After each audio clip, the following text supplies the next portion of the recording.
नया पाकिस्तान ग्लोबल के नाजरीन अस्सलाम वालेकुम। नाज़रीन, आज की वीडियो में आपको बताएंगे कि तुर्की में मस्जिद आया सोफिया की बहाली के बाद तुर्क सदर तैयब एर्दोगान खुलकर मैदान में आ गए हैं और ऐसा दबंग ऐलान कर दिया है कि भारत और इसराइल के 14 तबक रोशन हो गए हैं। सलीबी और सेहूनी ताकतों ने तैयब एर्दोगान के खिलाफ साजिशें करना शुरू कर दी हैं।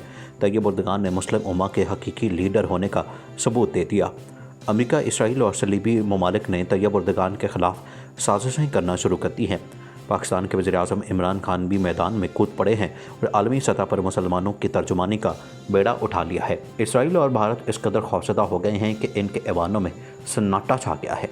वीडियो के आखिर में आपको बताएंगे कि तुर्की के सदर तैयब एर्दोगान ने कौन सा दबंग ऐलान किया है जिससे भारत और इसराइल में क़यामत टूट पड़ी है। वीडियो में आगे बढ़ने से पहले तमाम नए आने वाले दोस्तों से गुजारिश है कि हमारे चैनल को सब्सक्राइब कर लें, वीडियो को फेसबुक और व्हाट्सएप पर शेयर भी कर लें।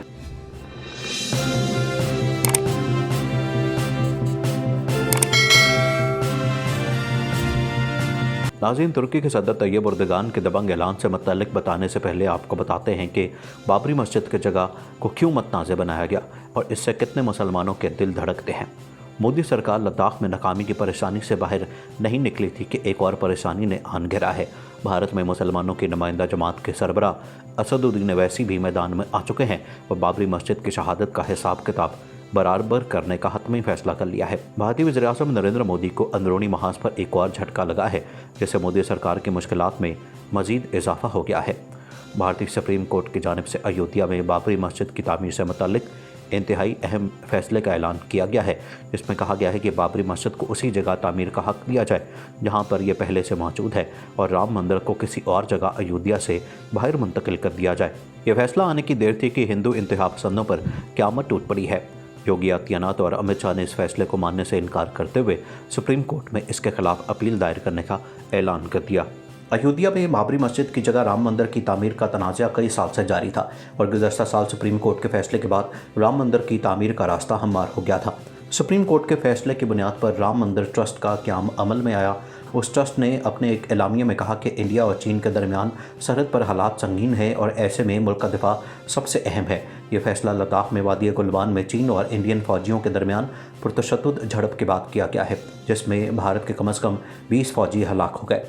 सोशल मीडिया सार्फिन ने कहा कि मोदी सरकार को लद्दाख में शिकस्त के बाद ये फैसला करना पड़ा है। खबर साझेदार PTI के मुताबिक इंडियन फ़ौजियों की हलाकत के बाद ट्रस्ट ने कहा कि मंदिर की तामीर के लिए नई तारीख तय की जाए।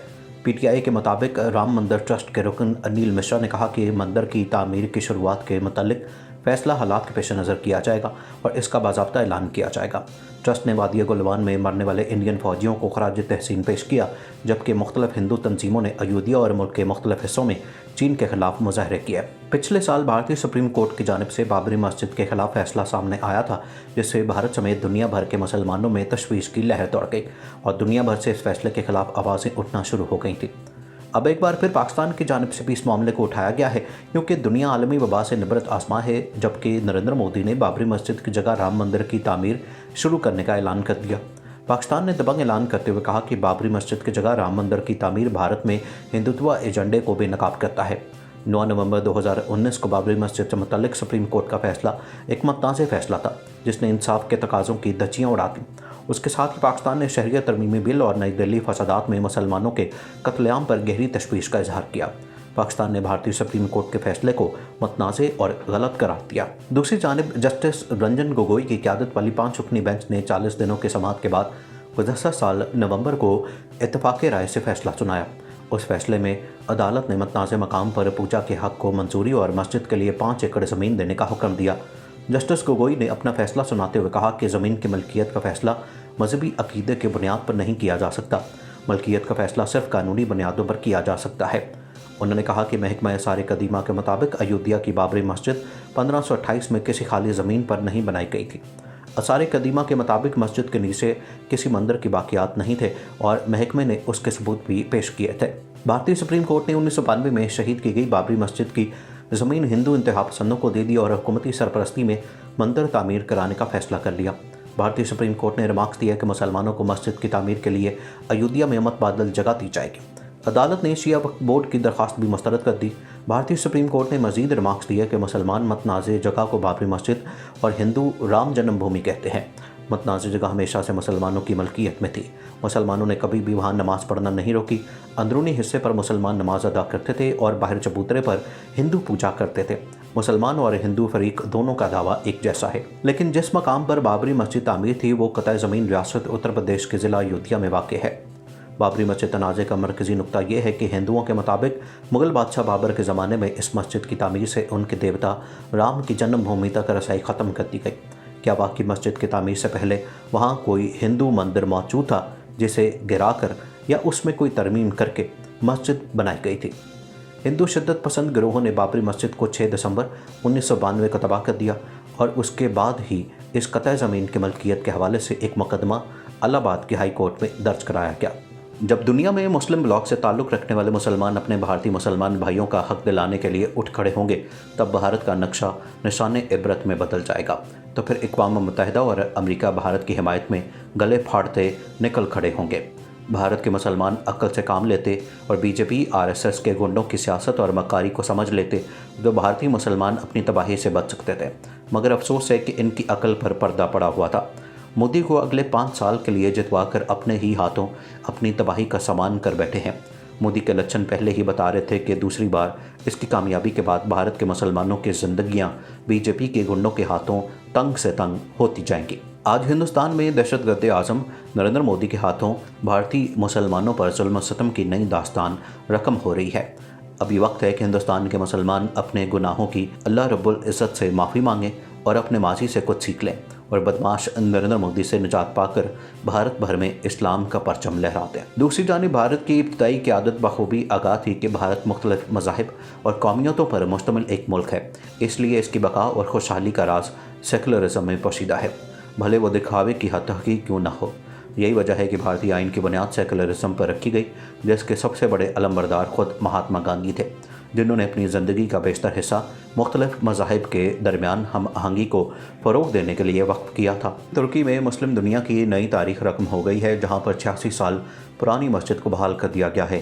اس مسجد کی بحالی سے ساری دنیا کو واضح پیغام چلا گیا ہے کہ ترکی سے ایک بار پھر خلافت عثمانیہ کا سورج طلوع ہونے والا ہے، جس سے یہود و نصارہ میں خوف کی لہر دوڑ گئی ہے اور امریکہ، اسرائیل اور یورپین ممالک ایوانوں میں سناٹا چھا گیا ہے۔ ان ممالک میں ایک بار پھر سے ترکی کے خلاف سازشوں کا سلسلہ شروع ہو گیا ہے تاکہ آنے والے دنوں میں خلافت عثمانیہ کا راستہ روکا جا سکے۔ اس دوران میں پاکستان کے وزیر اعظم عمران خان بھی کھل کر سامنے آ گئے اور انہوں نے ترکی کی حمایت کرتے ہوئے دبنگ اعلان کیا ہے کہ ترکی میں آیا صوفیہ مسجد کی بحالی کا منصوبہ پوری امت کو اکٹھا کرنے کا ایک واضح اعلان ہے اور خلافت عثمانیہ کی بحالی سے پوری دنیا میں مسلمانوں کی حکومت ایک بار پھر سے قائم ہو جائے گی۔ آیا صوفیہ کی بحالی کا دن وہ تاریخی دن ہے جب امت مسلمہ کے نڈر ترین اور سچے لیڈر نے ہر مسلمان کو خوشی کی خبر سنا دی۔ یہ خبر ملتے ہی پاکستان، جو کہ اردگان کا دوسرا گھر، میں خوشی کی لہر دوڑ گئی۔ پاکستان میں یوں لگ رہا ہے کہ آج سلطنت عثمانیہ بحال ہو چکی ہے۔ آیا صوفیہ پاکستان میں ٹاپ ٹرینڈ بن چکا ہے۔ آیا صوفیہ کو ایک بار پھر مسجد کی حیثیت سے کھول دیا گیا اور اعلان کیا گیا کہ 17 جولائی کو اس میں نماز جمعہ ادا کر کے اللہ تعالیٰ کا شکر ادا کیا جائے گا۔ 5 وقت کی نمازوں کی ادائیگی کی ابتدا ہو جائے گی۔ اعلان کرتے ساتھ ہی مسجد آیا صوفیہ میں اذان بھی دی گئی، جس کو سن کر ایک بڑی تعداد ترک عوام مسجد کے باہر جمع ہو گئے۔ اس موقع پر وہاں جشن کا سما تھا۔ لوگوں نے اپنے صدر کے حق میں نعرے لگائے۔ طیب اردگان نے اس موقع پر امت مسلمہ کے نام اپنے پیغام میں کہا کہ مسجد آیا صوفیہ کا دوبارہ کھلنا ابھی اسلامی فتوحات کی ابتدا ہے۔ خلافت عثمانیہ کی بحالی کا ہم آغاز کر چکے ہیں۔ صہیونی طاقتیں جان لیں، ہم نے خلافت عثمانیہ کا پہلا دروازہ کھولا ہے، ابھی اور بہت سے دروازے کھلنا باقی ہیں۔ اس موقع پر انہوں نے پوری مسلم امت کو پیغام دیا کہ اب وقت آ گیا ہے کہ اسلام دشمن قوتوں کے خلاف ہم ایک ہو جائیں اور اپنی اصل اور کھوئی ہوئی شناخت واپس حاصل کریں۔ دوسری جانب مسجد اقصی اور بابری مسجد سے کروڑوں مسلمانوں کے جذبات وابستہ ہیں اور جب ان سے متعلق کسی ملک یا سربراہ کی جانب سے بات کی جاتی ہے تو عالمی سطح پر نہ صرف اس کی کوریج ہوتی ہے بلکہ اس پر بحث بھی شروع کی جاتی ہے۔ حالیہ دنوں میں طیب اردگان کی جانب سے آیا صوفیہ مسجد کی بحالی کے بعد صلیبی طاقتوں کی آخری نشانی کو ختم کر دیا گیا ہے اور اب ترکی کے صدر نے بابری مسجد اور مسجد اقصی کی بحالی کا بیڑا اٹھا لیا ہے۔ طیب اردگان نے اعلان کیا ہے کہ یہ دونوں مساجد ہر حال میں بحال کی جائیں گی اور یہاں ایک بار پھر مسلمان नमाज अदा करेंगे। इन मसाजिद की रौनकें बहाल करना उम्मत मुसलमा की ज़िम्मेदारी है और इसको पूरा करने के लिए आलम इस्लाम के तमाम लीडरों को सर तोड़ कोशिशें करने की ज़रूरत है। वीडियो के आखिर में एक बार फिर तमाम दोस्तों से गुजारिश है कि हमारे चैनल को सब्सक्राइब कर लें, वीडियो को फेसबुक और व्हाट्सएप पर शेयर भी कर लें।